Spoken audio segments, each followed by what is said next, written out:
We get plenty in, all right? We get plenty in. Now, this next one is, well, it's shocking, okay? I've only just got used to it, and I'm 32 now. I can only say that, well, Cherry sometimes has bouts of violence. Violence, and by age 3, our mum was having to say to Cherry, Cherry, we don't bite our friends. Be careful as they come round later on. By age 5, our granny said to her, what would you like for Christmas? Would you like a doll or a dress? And Cherry said, boxing gloves.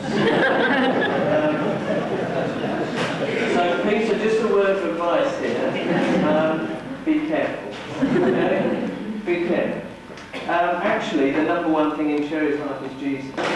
And the number one thing in Peter's life is Jesus. And so, truly, we have a marriage that is made in heaven. And I'd just like to close by reading something.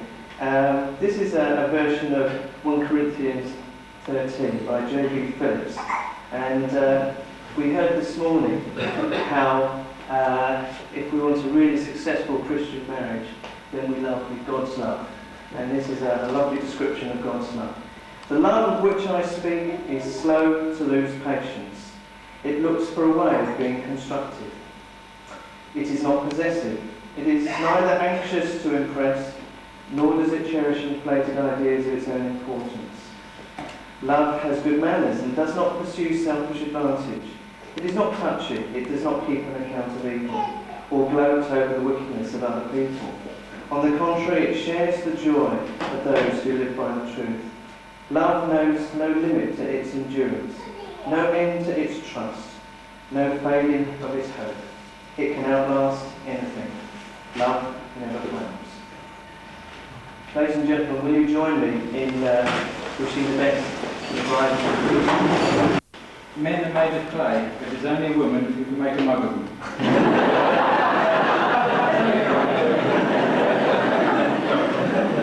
First of all, we'd like to thank you all for coming. Some from quite a distance, as far away as Cornwall, Colchester and Chester, to witness our vows before God, and then to join in our celebration of the making of those vows. Also, for the overwhelming generosity of the presents we have received. Thank you all very much. I'm not sure whether Cherry knows what she's letting herself into, becoming a farmer's wife. So I found 8 things she should be able to do. Those of you who are farmer's wives will appreciate these things more than some of the others. I've discussed them throughout my speech. Number 1, you must be able to cook meals which can be served 30 minutes early, or 2 hours later.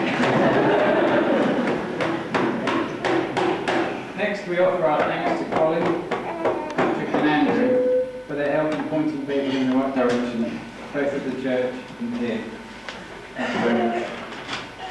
Secondly, Cherry, you must learn to manipulate the farm records to incorporate absent receipts, dates and names.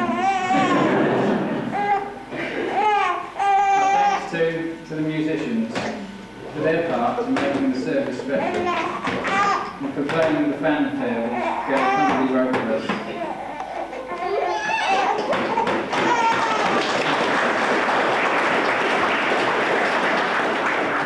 Which I understand was exceedingly difficult to play. Thirdly, Cherry, you must remain silent while your husband exaggerates his yields and grain quality.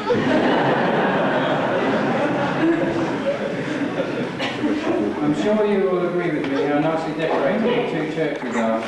So our thanks to the ladies of Rustington, and to Sheila, Janet and Mavis for their hard work in adorning both the building and tables and flowers. Fourthly, Terry, you must be able to wear a farmer's cap, have dust in your ears and still look beautiful.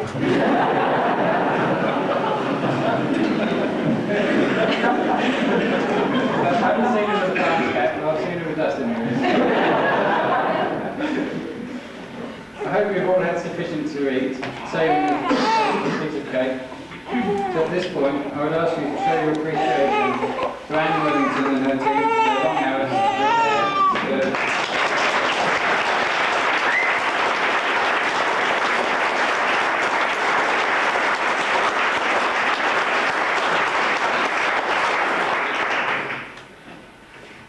I'd also like to thank Rosemary and Michael for their help with the reception.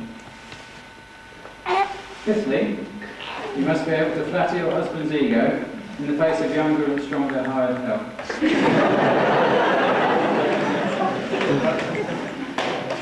Now, we would like to thank both of our families for their help and support during the months of preparation for this day, and to our parents for giving us a Christian home and for encouraging us to trust the Lord for ourselves.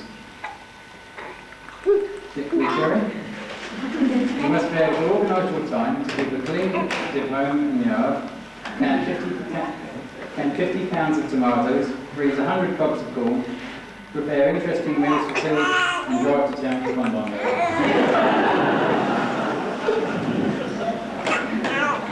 Next, an apology to Mrs. Nightingale, or may I call you Mummy, for allowing her daughter, now my wife, to persuade me that 1 o'clock in the morning is a good time to wake you up and ask your permission to marry me.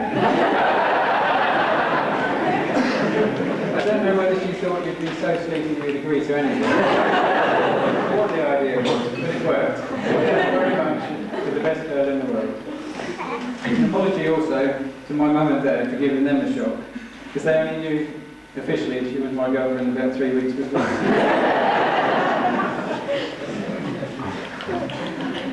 To show our appreciation for all they have done, we've got to open our flowers for the mums.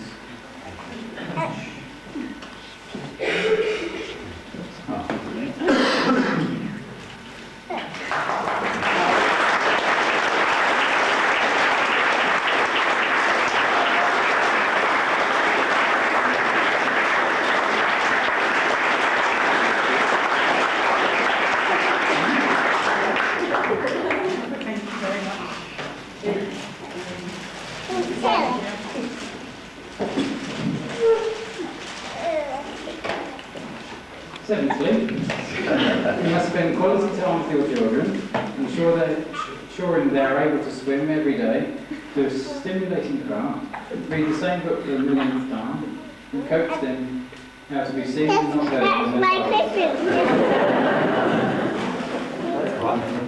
For anyone whom I haven't mentioned and who's had a hand or two in making the day run smoothly, please accept our grateful thanks. Finally, Cherry, you must love lunchtime, and the smell of the farm on me is stronger than the food on the table. Finally, our thanks to Joan and Sam for making the bridesmaids dresses and Robert there. I think they all look really terrific. And Robert and Rebecca have done really well up to now. So I now ask you to be upstanding and propose a toast for the bridesmaids.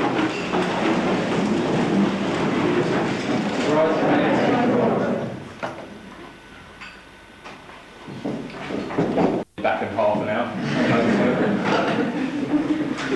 Anyway, this is the first time I've officiated at a wedding in any capacity, and I would like to say thank you on behalf of myself and the bridesmaids to Pete for letting us enjoy your day as well.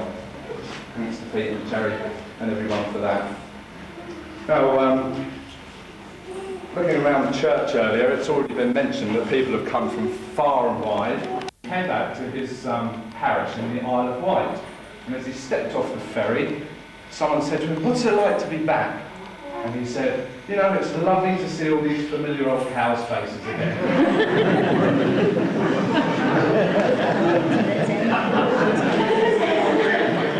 Now, it's a very special day in a man's life when he gets married.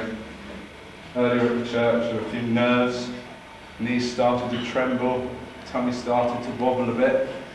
Pete said a few very good words that made me feel a lot better.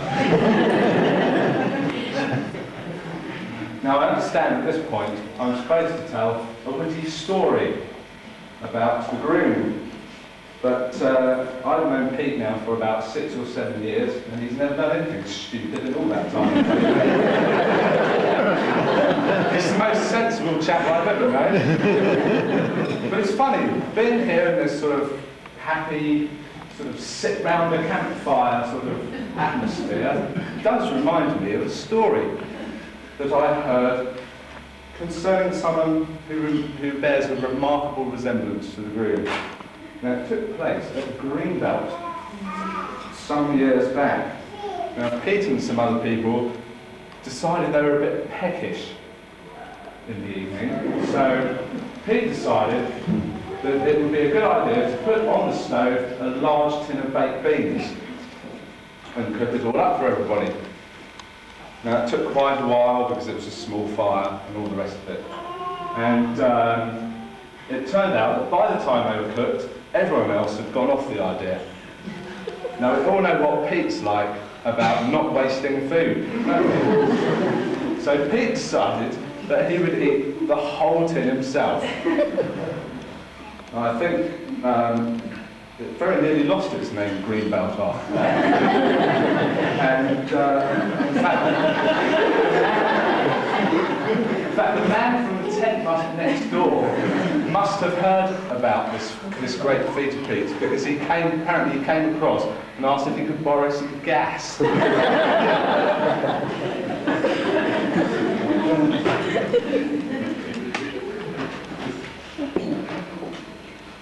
I would just like to say, I think that as well, the bridesmaids look lovely today, and I think all the women have made a lovely effort, and hats and all, and it's just nice to see so much colour and just some nice clothes, and it's just nice to see everyone looking so lovely today. So thank you for that effort.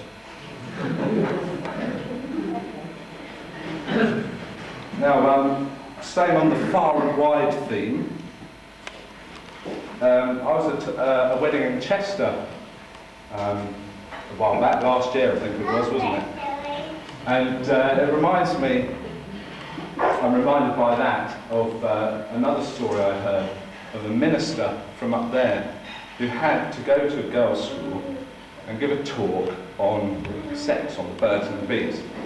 Now, he didn't. He felt a bit embarrassed about this, so in his diary he wrote girls' school talk on sailing. Okay, so he went along, and about a week later the headmistress from this school ran up his home, and his wife answered because the minister was out. And she said, I just wanted to say, absolutely marvellous talk that your husband gave. The girls thought it was absolutely super. And she thought, oh, what was that then? So she flicked through his diary and saw girls' school, 9 o'clock, talk on sailing.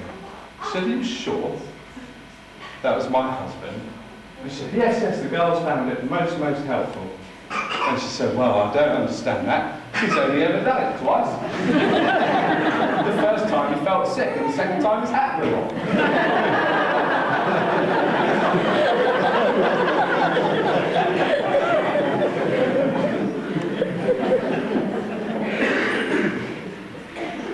So, it's come to the time for me to read a few messages and things.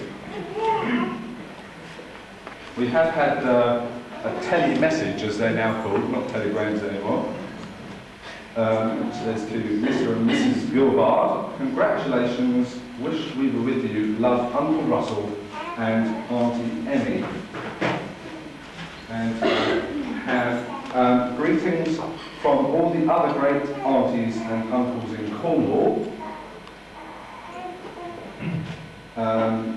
There have been many lovely cards and good wishes from friends and family, and it's impossible to mention them all, but I'll just say that there's those greetings from all the other aunties and uncles, great aunties and uncles in Cornwall. And also had this card here to Cherry and Peter. We will be thinking of you. Have a lovely day, with love from Nicola and Nicholas. Oh, and I think there's a PS there. It says wooden fencing panels only £7.99 at B&Q.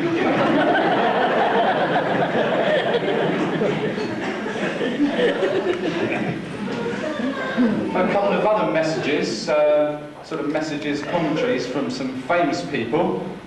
I heard Murray Walker at the back of the church earlier, as the bride and groom were going past, and saying, "Amen, by God!" And also Richie Benno was around. I don't know if anyone saw Richie Benno, the cricket commentator. Said, yes, and Mother's Day, church packed, full capacity in fact. I'm sure that when that couple has a baby, it'll be a marvellous, marvellous delivery.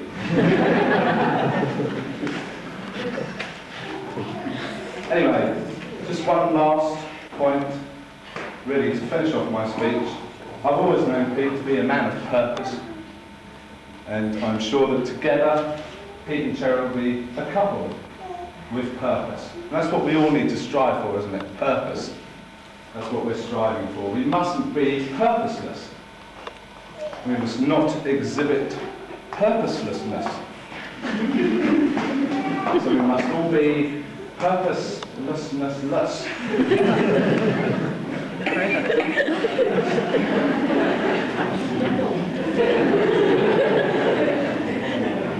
Anyway, thanks again, Pete and Cherry, and we wish you all the very best for the future. Thanks very much.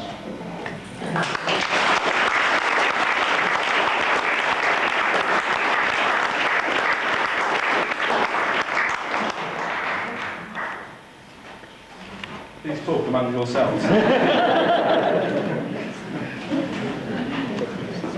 Bisa